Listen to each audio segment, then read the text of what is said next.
Hello students, in today's session we will start with our unit number 1. We are discussing structural analysis for second year, second semester, right? In this, we gonna understand what are the fundamental concepts regarding the structures or regarding the structural engineering. The topics I'm gonna cover under this lecture is I have enlisted on the background. You can see that the first topic I'm going to cover is types and classification of structure. So very first topic I'm going to cover is types and classifications of structure. Then we will see what is the concept of indeterminacy. And once we got to know what is the concept of indeterminacy, we will understand how the structures are defined as indeterminate structure and determinate structure, and later we will go for the in-depth study of a indeterminacy where we will understand static and kinematic indeterminacy regarding structures, right? So this is what we're gonna cover under this topic. Few of the slides I have maintained regarding the first two concepts which we're gonna understand, and the later the third one is remaining, which we will see in the next class. Okay, so let's start. So see here, what is structure? Before going to understand the different things about the structures, first of all let's understand what does the structure means to us, what does it stands for, and how do we define any structure, what objects or what body or equipments are called as a structure, what comes exactly under the structure, that is the question, right? And to understand that, I have wrote one definition over here on the screen. You can see that I said when an elastic body, see here,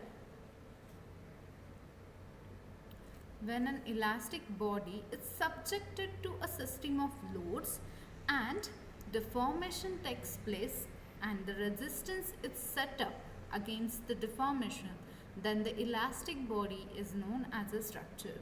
Not always a body will be elastic, but here we are talking regarding or in regards with the elastic body.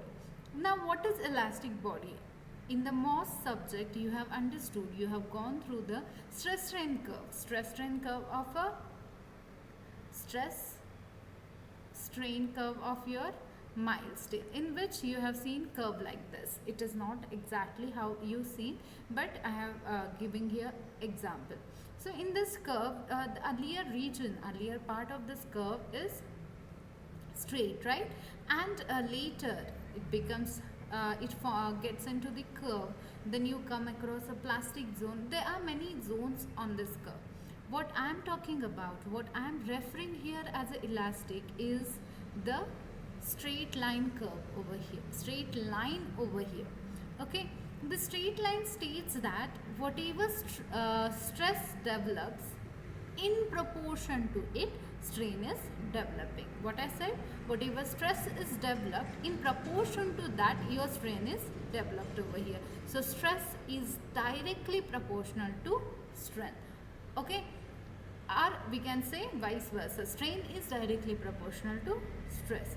Now here I am saying we are discussing structures. Okay, so any object which falls within this straight line, falls within the straight line behavior where stress is directly proportional to strength, then we refer that object or material as a elastic. If the material falls between this range, then the object made from this material is behaving as an elastic body or elastic object. Okay, now in such an object, what happens? If we apply a loading upon it, it will start deforming. And then the resistance is set up. See, if you applied a force on any object, that object on which you are applying force directly don't break. Neither it will show a larger deformation. No. Elastic objects has a property where you say the body will regain its original shape and size when force is removed. But what happens when force is applied and consistently you kept it on then the body will start showing you a deformation, but it will not show you a maximum deformation, or it will not break. What happens? Either the body will set a resistance to deformation. It will react in a form of resistance to deformation, right? So when such a type of behavior you see in any body or in any object, then you can refer that as a structure. What I say? An object on which we have applied a force, and body is showing, the object or a body is showing a reaction in a form of deformation, but while deforming it sets up a resistance, the resistance against the deformation, which once you remove the force, body will regain its original shape and size. So this whole concept where works, that object, that body, you can refer as a structure. Okay, now in simple words, take an example of your rod of a curtains. Okay, you can't refer it as a structure. You never seen it as a structure, right? You simply say there is two hooks, and in which you have hold your rod, and that rod is holding next what? Curtains, right? There is a rod is set and supported by hooks at its end, or supports at its end, and you put the curtains inside it, right? But have you thought that rod also has been made out of certain material, and that material is chosen on the basis of what type of loading coming upon it? You can choose a rubber, as well as you can choose a stainless steel or gold, or you can choose a wooden piece to form that rod. But why you have come up with the steel or stainless steel? Because that steel is ready to carry, is capable of carrying certain load upon it. And how much load we are putting? Who is adding load upon my rod? The curtain hooks. The hooks of a curtain are applying loading on our rod, right? And that rod is supported at its end. It is simply supported at its end. Then is it simply supported? Sometimes it is provided with the hinge support, right? Then such a type of supports, where you can classifying it: hinge support, roller support, fixed supports. It means that it has a form, it has a system where your body is made out of certain material. That material is chosen based upon what force is coming upon my object or on that body, and that body is experiencing a pull force, or you can say behavior of that rod is flexural actually, but and pull force we can't say, because the rod is not getting pulled, but itself it is getting bent. Right? So bending happens in my rod, and that bending is caused due to the force applied by the hooks of your curtain. So this is what it means, that bending is a form of deformation. But does my rod totally gets deformed? No. Once you stopped pulling your curtain, that body will regain its original, that rod will take its original size and shape. So it gets placed to its original, right? So this is why I am saying even your curtain rod is a kind of structure. The every object and a body which comes under the applied forces, it is behaving with it is reacting with its internal reactions, which in the form of deformation. It also set up some resistance to deformation. If everything is happening in the object, then you refer it as a structure, right? So I have wrote some examples over here. The very first example I said is a chair, then electrical pole. Why electrical pole? See, it is a very long pole which you have fixed at one end. It is fixed in the ground, in the soil, and it is free at another end. So somewhat it is a cantilever beam. If you are from the 12th, or you may be from the DSS, directly second year admissions, still from the diploma basis or from the mechanics itself, you can get idea what cantilever beam means too. Cantilever beam is a beam which is free at one end and fixed at other end, right? So my electrical pole is acting as a fixed at one end and free to move at the other end. So this is called electrical pole, right? And why I'm saying it is coming under the deformation and other things are, does they really experiencing it? Yes, it is experiencing. How? See, whatever electrical poles you used, you have a cables passing upon it. Those cables are carrying some electrical force within it, and certainly they will apply, certainly the pole will experience that force, certain amount of force, and that's why this electrical pole is set as a structure. We have to think about the material, we have to think about the forces carried by it, we have to consider the fixation and the support conditions of it, then definitely we will call a electrical pole as a structure, right?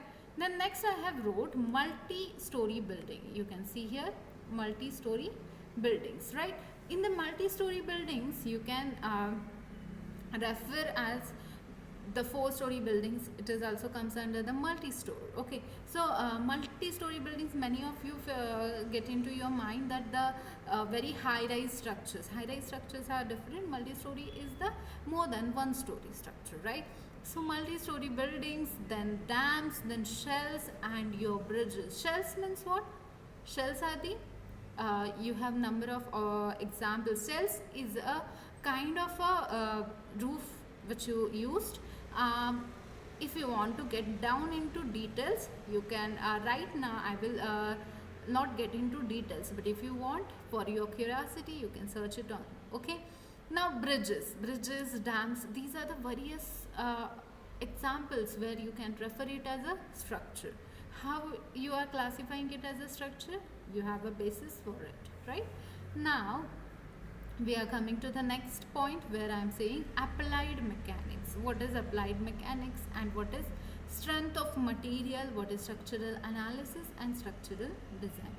So applied mechanics is a branch of a science in which you are assuming that my whole structure and my whole body is rigid, and what forces I am applying upon it, the study of it and behavior of it is called as a applied mechanics. But certainly you have to keep one thing in your mind, that is my whole structure is assumed as a rigid body or rigid structure, right?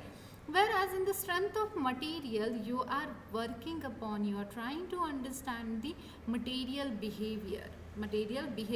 If I used wooden piece, how it will act, how it will respond to the tensile forces. If I use a stainless steel, how it will respond to the tensile forces. Is the stainless steel good with the tension or compression? What if I am using a steel rod, iron rod, or I am using a concrete, or I am using a glass material or wooden piece, then how does they respond to my different types of forces? What are the type of forces? Shear, bending, flexure. Then your bending is a kind of flexure. You can say shear, bending, compression, tension and torsion. These are the different types of forces you have applied, and study of material under this forces comes under the strength of material. Right. In the next you have structural analysis where you are dealing with an internal resisting forces. See, when I said the body is showing a resistance to against what? Against the deformation. See here I have wrote the body is showing, it setups resistance against the deformation. And if it is setting the resistance, what type of resistance it is developing? Okay, and how this resistance developed? What type of resistance it is? Is it that study of those internal forces, those internal resisting forces comes under the structural analysis, right? And next is your structural design. Once you understood material behavior, then the body and its rigid behavior when you consider whole body as a rigid, and then you understood the material behavior, then you understood how my material is responding internally.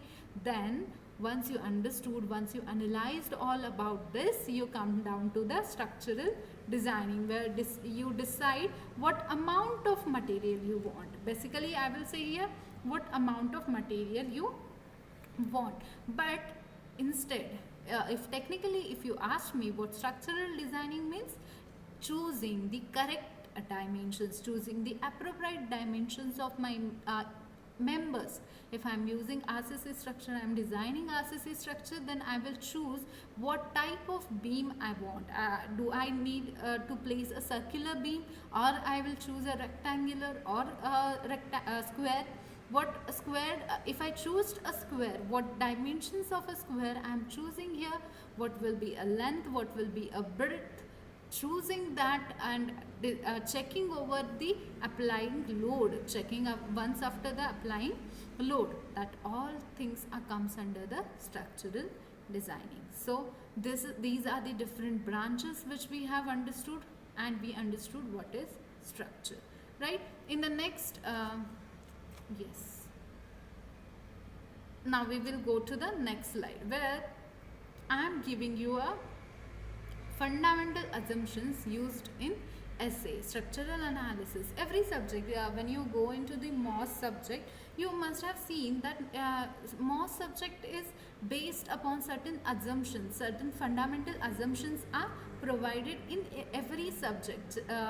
In the MOS, you assume the initial weight of a body is not considered. That was the assumptions you made in the in the MOS, or mechanics of structure, right?